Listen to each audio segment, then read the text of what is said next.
Ladies and gentlemen, welcome back to another great episode of the Elephant in the Room podcast. Whether you're listening in your car, you're at the gym, on your workout, we just want to say thank you as we are wrapping up. This is our last episode. What a great game last night between the Miami Hurricanes and the Indiana Hoosiers. By the way, it's still roll tide.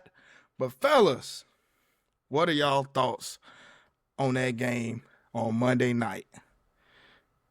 Let's get into it. Just watching it, it was a good game. It was a physical game too. Starting out the first quarter, I think it was over 3 points scored. Mm-hmm. Indiana on both sides of the ball in the first half came out like they've been doing all season, dominating. But in the second half, Miami made some adjustments and they end up putting up 21 in the second half on the Hoosiers. Defensively, me personally, I think Miami was the more physical team defensively. I think they got to Mendoza, I want to say at least almost close to 10 times as far as hurries. And then About they 10 got times. some sacks. Mezzador, Bain, they was giving those tackles trouble all night. In the second half, excuse me, secondary, they pretty much tightened up. Those little quick outs, hitches, and stuff that Indiana was getting in that first half. The second half, once they got their star and cornerback, that pretty much they couldn't get that. The only thing that was pretty much working pass wise was the back shoulder fade, and we all know that the back shoulder fade. If you throwing that 10 times out of 10 perfect, it's gonna be 10 times out of 10. You can't stop it. Indiana defensively, I think they look pretty basic at times, and I think that's the lack of one depth, and then two, instead of Miami going three and out at times like Bama and Oregon did, Miami was able to move the ball, which caused that fatigue, which caused the defense to kind of wear down a little bit, and that's what I think opened up the run game in the second half. The offense for both sides started with Indiana. Even though Miami was a bit of a challenge, they still put up points. Mendoza with the game-sealing touchdown. I think it was 12-yard touchdown. Oh, that That QB was draw. unbelievable. Yeah, the QB draw, and then those Yeah. 2 to 3 back shoulder fades to Bethel. That was just unbelievable. Miami offensively, Miami surprised me. I ain't gonna lie, going into the game, well, that first quarter, I was like, well, this is gonna be a long night for Miami. They can't move the ball, but then once they started establishing the run, that's when the pass started opening up for. Unfortunately, with the team like Indiana, if you make some key mistakes, they're gonna capitalize on it, and it's gonna cost you at the end. There was two situations in that game that lost Miami the game. That drive where they pretty much had Indiana off of the field on third down, but they got a pass interference and a personal foul, and then the block punt on fourth Mm-hmm. down deep in their side of the field. If Miami had to capitalize on those two drives, they'll be the national champs. But like any great team like Indiana, if you make a mistake like that, they'll make you pay in the end. And to be honest, Miami should have won that game, but when you make mistakes like that versus a real disciplined Indiana team, it's gonna cost you. But again, congrats to Indiana. To go 16-0 in this day and age of college football, That's one unheard of, and two that's very impressive. I'm not even going to ponder on the fact that they have majority of their team is 24 years old, yet it's still to bring those guys together as one and to go undefeated and just dominating the playoff. That's there. Like, All right. We talked about it, Dre, in the last week's episode. We talked about how is Indiana going to respond when, like I said, they 2 games in the playoffs, finally being just punched straight in the mouth. blowouts. Yeah, so the last real test they had was Ohio State, but they responded. Credit to them, they responded. They didn't get all tight. They made the necessary plays. Kirk Cignetti is a psycho, going for it on 4th and 5 twice, and then the second time you convert using your QB's legs, who's not known as a runner, but they got the defense that they expected they was gonna get, so that's why that call worked. I know you brought up some key points with Miami and where they lost the game. Also, let's not forget they missed the field goal before halftime. So there's also 24-24, and then we're in the situation where Indiana is trying to play keep away with the ball, trying to kick a go ahead or a potential game winning field goal at the end of the game versus them trying to actually put the game away. But Miami, though how great they are as a unit, they were plagued by penalties throughout the season, and these penalties cost them in some key spots, like even coming out of the half, they had Indiana stopped. 3rd and long, Indiana just handed the ball off. Next thing you know, face mask. So you help them as well put points on the board. And then as far as the block punt goes, hey, sometimes, if you can get to the football, either you fall on it, safety, or you kick it out the back of the end zone. You rather give up 2 points than 6, especially in a game like this where points pretty much were at a premium. So yeah, you in that regard. So it's just like, but hey, credit to Miami offense. I think they could have did a little bit more, honestly, because it did seem some moments. It's just like they were just like, hey, we just gonna. Obviously, they're gonna depend on their defense, but I feel like they still needed to make more plays than what they should have. I know they did a fantastic job of getting Malachi Tony the ball in space. Fletcher got some big runs off. Obviously, got that long run to get him a spark to get a touchdown in the second half. That was big. It was nice to see that because at one point it was looking like, I don't know if these guys going to get into the end zone, you know what I'm saying? But so it was nice to see that. Carson Beck, outside of the classic Carson Beck moment that he had, was making some necessary plays. He did put the ball in harm's way a couple times before the interception, but they just weren't converted. But I ponder, though, because Mendoza's game, if it's there, take it. Like that RPO, that's cool and all, but that doesn't really translate well to the pro style of NFL offense. So I am very curious to see if the Raiders, if they draft their number 1 overall, which most likely they will, how they're going to construct their offense. But this is by Indiana, and I will say that about Mendoza, back in his hometown, actually got denied. I don't think Miami offered him or whatever, so it's nice to get a win over them. Miami, we don't know. It is just like they had Cam Ward. They had the quarterback last season, but they just didn't have the defense. Carson Beck not a bad quarterback, but if you put, like you said, Miami should have won that game. You put Cam Ward on this roster with that defense. Hey, who's to say Miami might win that by 10 plus points? You know what I'm saying? The way Cam Ward can slice and dice a defense. But hats off to Indiana for a great season.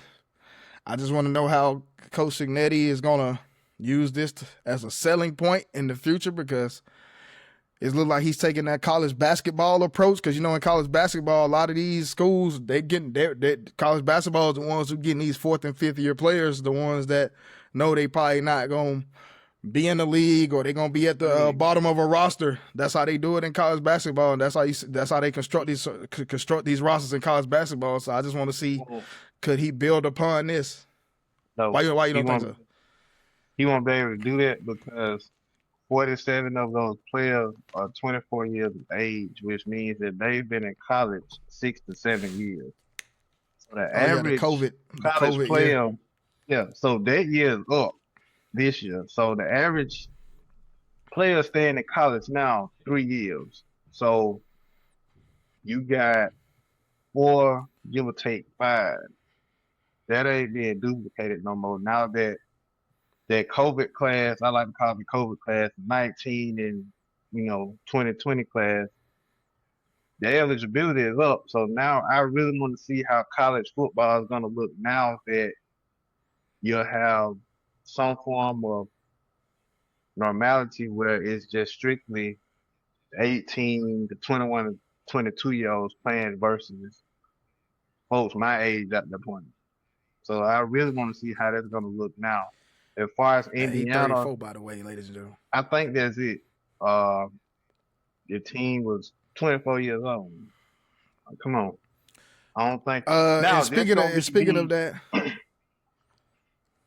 now if he can do the same thing with the team next year, then I'll be convinced. But just based on what I've seen with the roster, I don't think that's gonna be hard to do.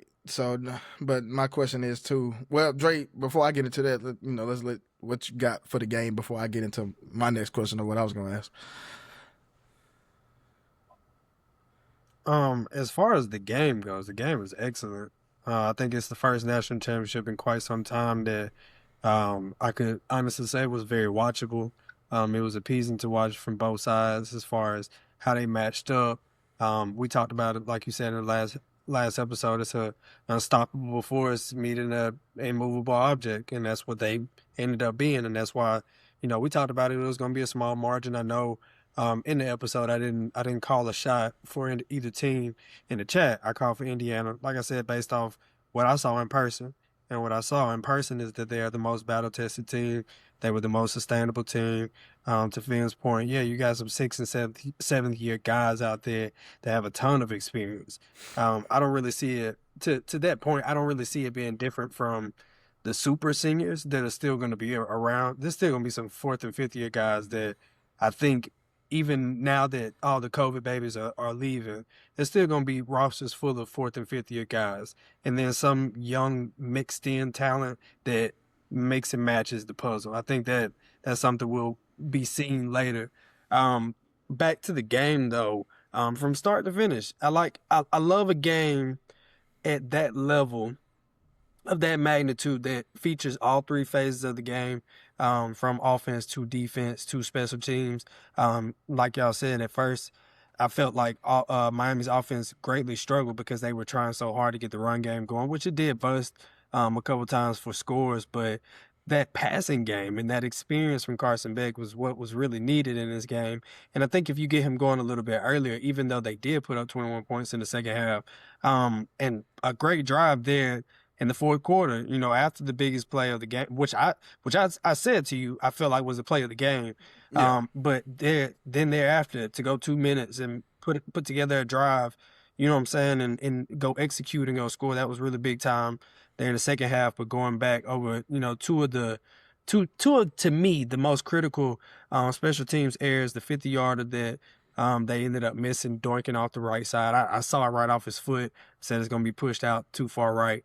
That's the difference in, settling, being aggressive, taking, like you said, points are at a premium. That's the difference in play calling, when it comes to how Indiana called the game, getting 3 points early in the game that ended up being the difference later on, so them making one and Miami coming back and missing one. Like I said, I think the play calling on that particular drive was really great up to that point. And then when they got to that kind of gray area where you kind of want to kick and you kind of don't want to kick, they kind of shot it. They felt like and they kind of put needed themselves points. out They of was in that position. situation where they wanted some points. I can understand it, but at that time, y'all just went for it on Yeah. y'all side of the field, which could have been turned into Alabama Part 2, where Right. if you don't get it, they go up 17-0. Hey, man, it's pretty much it's wraps. But so I kind of get it why they did what they did. Yeah. Yeah, and then of course after that the block punt. all of us, like I said before, play football. We play special teams, at young points in our careers, and we don't think about how critical those snaps are from the springtime to the summertime to those reps that you get in fall camp, all the way up to the last rep that you get in the season. And one of the last reps that one of those special teams got ended up being one of the biggest, most critical plays in the entire game, a block punt for a six. We always talk about it, bloop bloop off the foot. You know what I'm saying? That's exactly how you play that play. I think, like I said, those are little things in a national championship game at a high level pace where both coaches made errors in my opinion. Both coaches coach well in certain points. Mendoza showed why he's the Heisman. Indiana showed why they're perfect. And I mean, this is just again changing the landscape of college football. To me, I don't know what your next question was, but kind of speaking to Finn's point, this is just the landscape of college football. Everybody's going to try to go out and find the most mature team with the best talent, with the guys that have the most experience in certain spots, and just try to make it work. I think the days of old are past. The new era is upon us. I think every year is going to be something different. We're going to look at a different team and a different formula for how to win at the highest level now. Miami went out and they went out 2 straight years and got experienced quarterbacks. Indiana went out and got a quarterback that nobody knew about and bloomed him into a flower. So I think his biggest win up until this was when he beat Auburn. You know what I'm saying? So there's that. Shout out to yeah, little bro them. But yeah. So yeah. So, I mean, that's just what it is now. Like I said, one of the best. I don't think it's a top 15 national championship game, but it's definitely one of the top 25 best that I think I've ever yeah, seen. most definitely. And like, what I hit you with this morning, as we seen, the Big Ten is now 3 straight years, 3 different winners. It's almost looking very NBA-esque. 7 years, 7 straight winners. But then I went back over the last 20 years.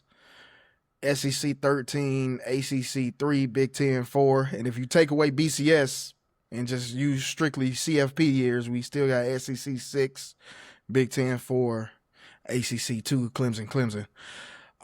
So is the Big Ten on the rise as far as becoming the team to put together these national championship rosters and collecting the gold? Are we going to see that type of run? Or is this just one of these, hey, they just catching the lightning in the bottle at the right moments and they're dominating from week 1 all the way to, you can call it week 20 or week 21, whatever. So what are we going to see this type of reign of a, superiority from one singular conference?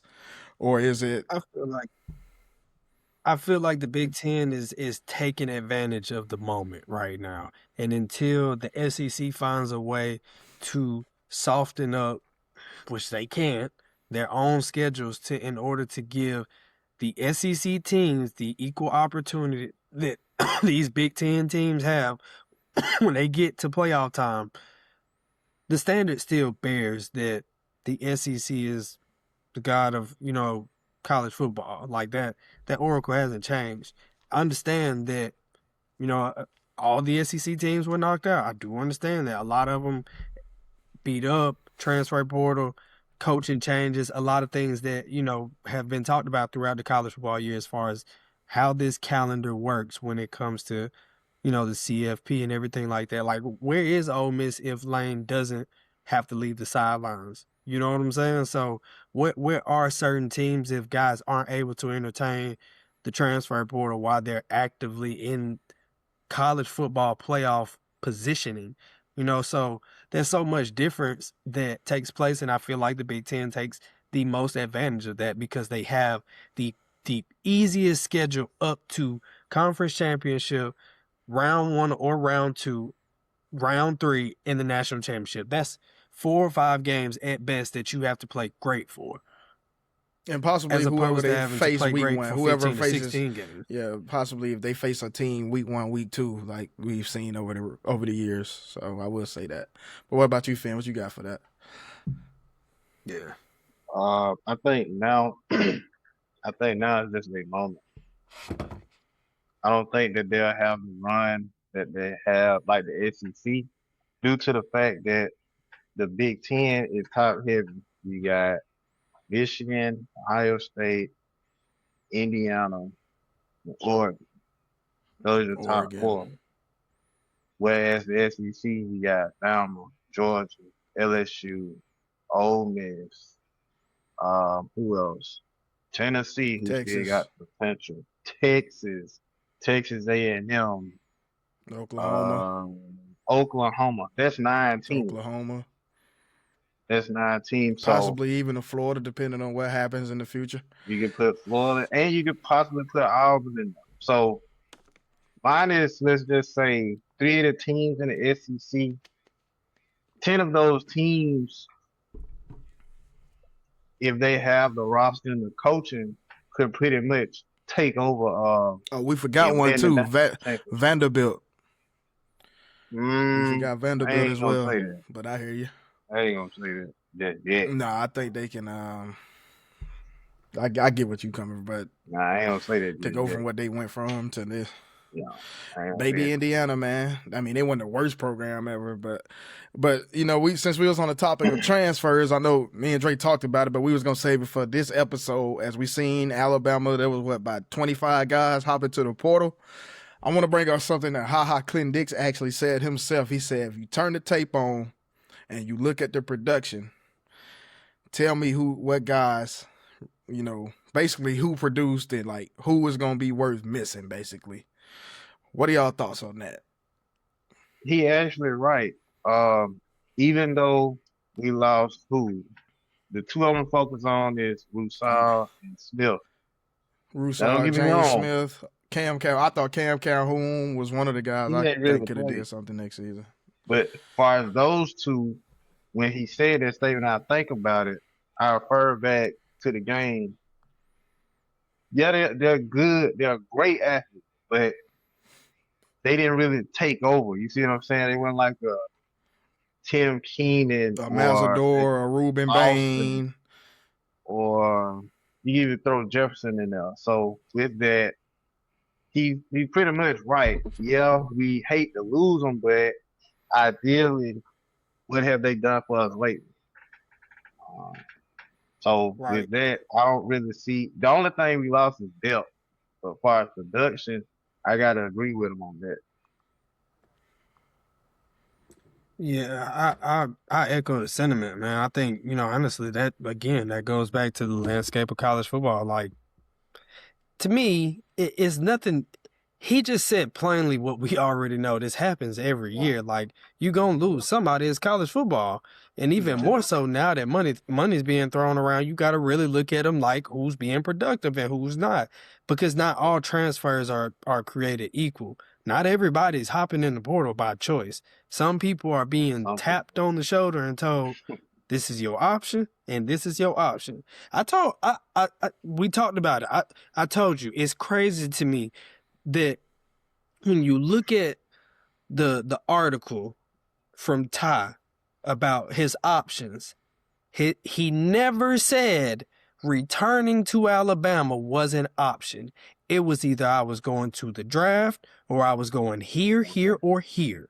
And so that's why I say the same thing about roster construction with like the Big Ten and Indiana and, say different things like that, because these reallocation is what they call it for the NIL. They control what their budget is. They get to go and tell somebody like, yo, I looked at the tape again and you ain't that. And so I think that happened with a couple of guys. I think we whiffed on a couple of guys that we thought we could get, but we ain't got the money that everybody else got in that. Just part of it. I want to say that, and with those two, I know you're talking about with those two, you got to think that school, Texas, they know who the quarterback is. Alabama, you can say Keaton Russell, you can say Austin Mack. Yeah, they would do that. So we don't know who the quarterback you're not is. sure. Especially with Cam Coleman as a wide receiver. I can understand why he would choose a Texas over Alabama, because we don't know what we don't know yet. Spring ball is on the way, so I can kind of see exactly Hollywood Smothers. Okay, cool. We seen what the run game was with my man's Grubhub. We seen what the run game was. Okay, 5-star EJ Crowell on the way. Hey man, I hope I hope this pans out with him. So that's why I really wasn't big on losing um, losing out on Smothers because of Crowell. Of course, I want Cam Coleman, but at the same time, Darian Morgan, Ryan Williams, the bounce back year. We seen what Brooks can do. Maybe we can put Brooks in the Malachi Tony role. Hopefully, Grubb got something figured out. But it's gonna boil down to who the quarterback and how we piece this offensive line together. I think Cam didn't want to be compared to, not necessarily compared, but for example, y'all know how to be. If Cam went to Bama, who's gonna be the number one? Cam or Ryan? I don't think that he wanted. You know what I'm saying? That I was just about to say, and then, man, you can have a Jamar Chase, like it's NFL, but you can have a Jamar Chase, T. Higgins situation, C.D. Lamb, George Pickens. You can have that. but look, yes. I was gonna go deeper with that. There was we still not putting into factor that Horton also jumped in the portal, which was a big time guy for us this year. So, we first of all we go out and we get the same, practically the same receiver, probably a little bit better. I don't know, but we go out and get the guy Noah Rogers from NC State. Okay, you have to imagine, like Finn said, you already in a room with Ryan. You just played against him or played with or against him at the same time in high school with him. Yeah. So imagine coming to basically an already homegrown wide receiver room, because at that point it would be Ryan, Cam, and Sedarian all in the same room, all believing that at some point in time they were the best receiver in high school football in Alabama, all vying for the same spot at the same prestigious school. And like you said, I agree with your point too, like uncertainty at the quarterback position. Yeah, that kind of agitates you a little bit. I think that they know the talent that Keelan and Mac possess, having not really seen anything on film. Yeah, that's one thing. But I kind of feel like, now that we've put that piece together, and I'm not trying to say it like this, it almost kind of feels like between money and the Manning name, that's kind of what Cam jumped at, probably. Oh, and then on top of it, Texas don't have a number one. About to be his redshirt junior year, Cam in his junior year. And Texas don't have a number one receiver. No, they don't. So they probably threw a Lamb in there like they did. Yeah, that's a great position for him. I forgot the boy's name. Bond, yeah. I told you they sat him in the Lambo, man. I would have took it too. I ain't gonna lie to you. Oh yeah, they definitely put him in there. Oh yeah, of course. Yeah, I ain't finna. What, he 18, 21-year-old. Yeah, we taking that. But yeah, man, it's gonna be interesting. They're like what on the portal. Portal. And like I said, this spring gonna be interesting with the spring training and the rollout of spring training. But hey, like I said, this the last show, so I'm gonna let Finn go ahead and give the closing remarks. And we gonna get up out of here, man.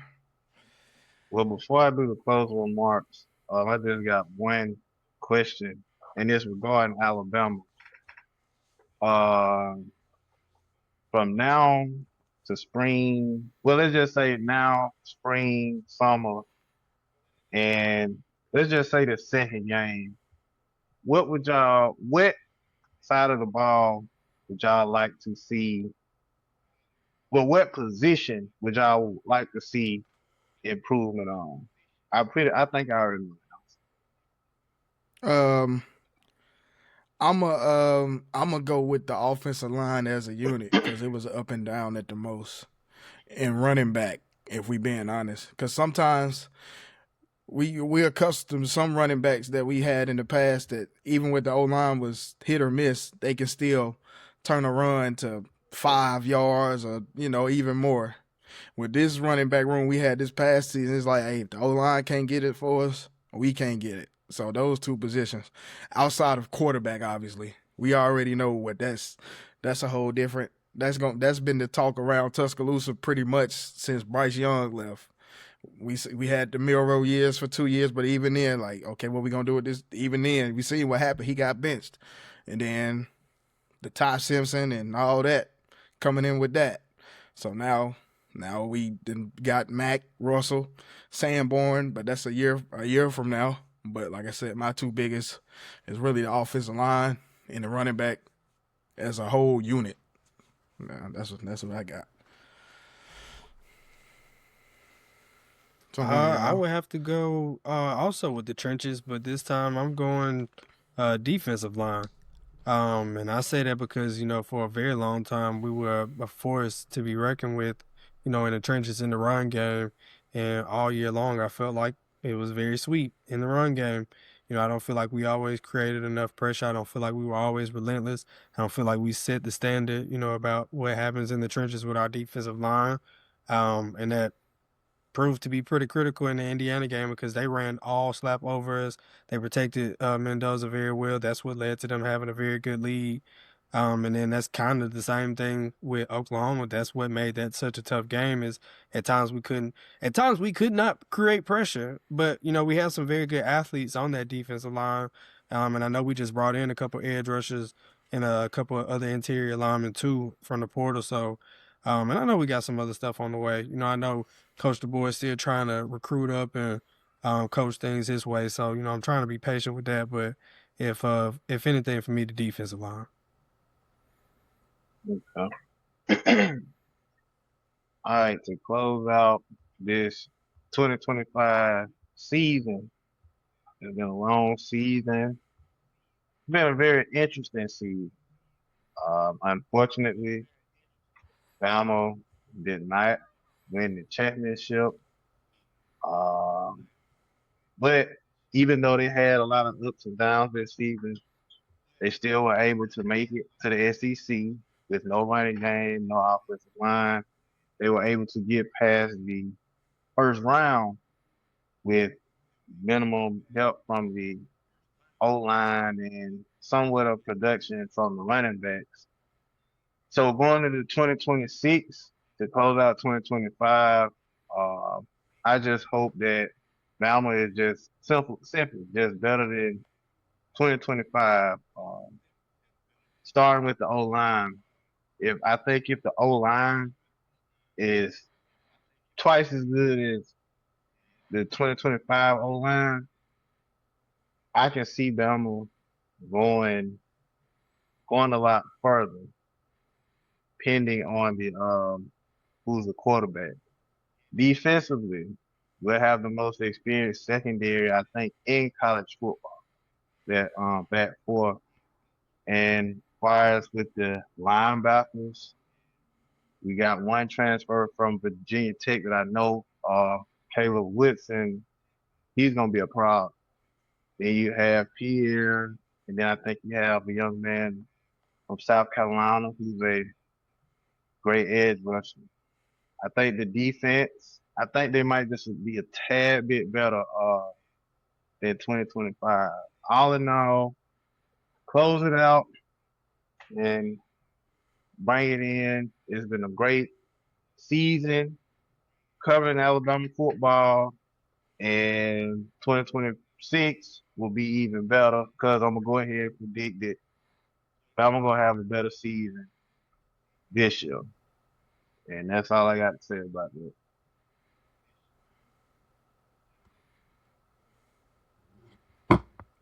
All right, once again, shout out to you, Finn, Dre. You know what I'm saying? It's been a hell of a ride, like Finn said. Nice break from the OG podcast, Let Me Say This, breaking it down into its own show, having everything else with Let Me Say This, but using Elephant in the Room for Alabama/college football. I think that was a great concept that we came up with. Bless you. All on camera. Take that out your pay. But yeah, like you said, man, it was a good journey. But as a brand, as a Let Me Say This brand, we are approaching the 1 year mark, but can't wait for the 2026 college football season. SEC is going into a 9-game schedule. The Florida State get back week 3, open up against East Carolina. Got to play Georgia again. Back on the road, the Vanderbilt, LSU, all this wonderful college football. and who may be crowned as a new national championship in 2027. National championship game will be in Las Vegas for those that don't know next season. But that's pretty much all I got. And I'll turn it over to Dre, give his remarks, get up out of here. Yeah, man, this is definitely, my favorite thing to do the last couple of weeks. Like we talked about in the last episode, this is nothing but the text thread, the group chat just out loud, and that's what it's all about. We talked about this years ago, so to finally do it, put it all together, see it for a whole season is really great. The college football season was amazing, as it always is. It produced a lot of great moments. I'm glad I was able to go to a handful of games this year, from different levels, different aspects of the game. From HBCU to a college football playoff game to an Alabama game. So, it was a great college football season. A lot of stuff happened last year. Like Finn said, a lot of COVID babies about to get out of the way. So a new brand of college football era is about to begin. And so until the 2026 season, man, I cannot wait to, see some clips online of what our new guys are going to bring to the table. We got a couple 5-stars that we brought in.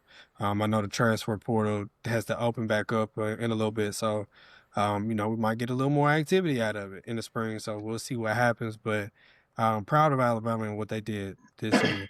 Eclipsing 10 wins, making it to the SEC championship, coming up short, making it to the playoffs, winning a college football playoff game, ended up losing it to the national champion. You can't argue with much more than that. Coach DeBoer in his second year found a way to improve. I think he's starting to find his Alabama groove, which is a very good thing for the culture. He brings a lot of that West Coast to him, but he's starting to get some of that Southern pride, and that's what we need. I think this is definitely going to be a prove-it year. It deserves to be. The schedule's a little lighter, but we got to be a fighter, so roll tide to the end. Hey, Roll Tide, thank y'all for tuning in. Like I said in the intro, whether you riding in the car, you at your workout at the gym, it don't matter, man. We appreciate y'all. And hey, Roll Tide. They renewed my contract for next season. I'll be back.